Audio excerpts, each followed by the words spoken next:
तो कहानी शुरू होती है। हमें बाहर से एक बंगला दिखाया जाता है। फिर फिर उसके बगल में हमें और एक बंगला दिखाया जाता है। बंगले के ऊपर के कमरे में हम देखते हैं कि टीवी चल रहा है और टीवी पर Peter Vinson the vampire killer TV show चल रहा है। फिर हम चार्ली और एमी को देखते हैं जो गर्लफ्रेंड बॉयफ्रेंड है। चार्ली अपने कमरे में एमी के साथ रोमांस कर रहा होता है।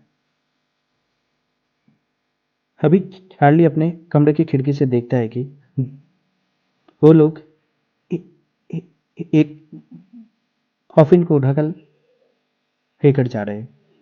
कॉफिन को लेकर जाके वो दोनों आदमी पास वाले बंगले की हार्ड में लेके घुसते हैं और चार्ली अपने कमरे से अपने बाइनोकुलर से ये सब देख रहा होता है।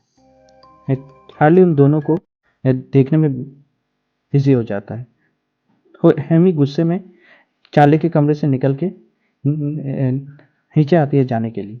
चार्ली भी उसके पीछे पीछे उसे मनाने के लिए नीचे आता है। नीचे आती ही चार्ली की माँ उन दोनों को अपने पास लाती है और उन दोनों से बातें करने लगती है और चार्ली उसकी माँ की बातों को इग्नोर करके उस कमरे की खिड़की के बाहर झांकने में बिजी हो जाता है। एमी चार्ली को जाने से पहले गुड बाय कहती है पर चार्ली उसे भी इग्नोर कर देता है और एमी गुस्से में वो वहाँ से चली जाती है। फिर चार्ली अपनी माँ से पूछती है कि पास वाले बंगले में कोई आया है क्या रहने। और उसकी माँ उसे जवाब देती है कि हाँ हाँ हाँ किसी नए ओनर ने घर खरीदा है। अगले दिन चार्ली स्कूल से घर वापस आता है। वापस आकर चार्ली देखता है कि उसके घर के सामने एक गाड़ी खड़ी है। कार से एक लड़की उतरती है, उतर के उस बंगले के अंदर चली जाती है। चार्ली भी वहीं पे खड़ा होकर वो उस लड़की को जाते हुए देख रहा होता है। और रात को चार्ली अपने कमरे में बैठकर अपने स्कूल का होमवर्क कर रहा होता है। अभी उस बंगले से किसी लड़की की चीखने की आवाज़ चार्ली सुनता है। आवाज़ सुनकर चार्ली चौंक जाता है। चार्ली घूम के उस बंगले की खिड़की की तरफ देखता है। चार्ली चार्ली के देखते ही उस कमरे की लाइट ऑफ हो जाती है।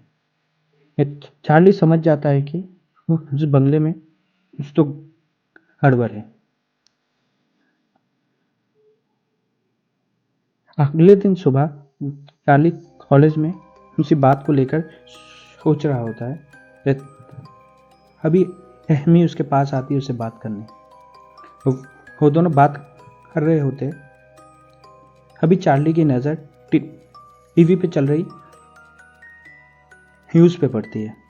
चार्ली देखता है कि इस लड़की से वो मिला था अपने घर के बाहर। उस लड़की की डेड बॉडी शहर के किसी कोने पे मिली है। यह न्यूज़ सुनकर चार्ली शॉक्ड हो जाता है। चार्ली कॉलेज से वापस आकर उस बंगले की तरफ जाता है देखने।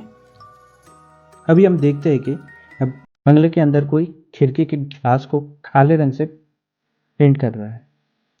उस बंगले की ओर जाकर चार्ली उस बंगले की हार्ट को खोलने की कोशिश करता है। अभी वो आदमी चार्ली के पास आकर चार्ली को हरा देता है। वो उसे देखकर चार्ली घबरा के वो वहां से चला जाता है।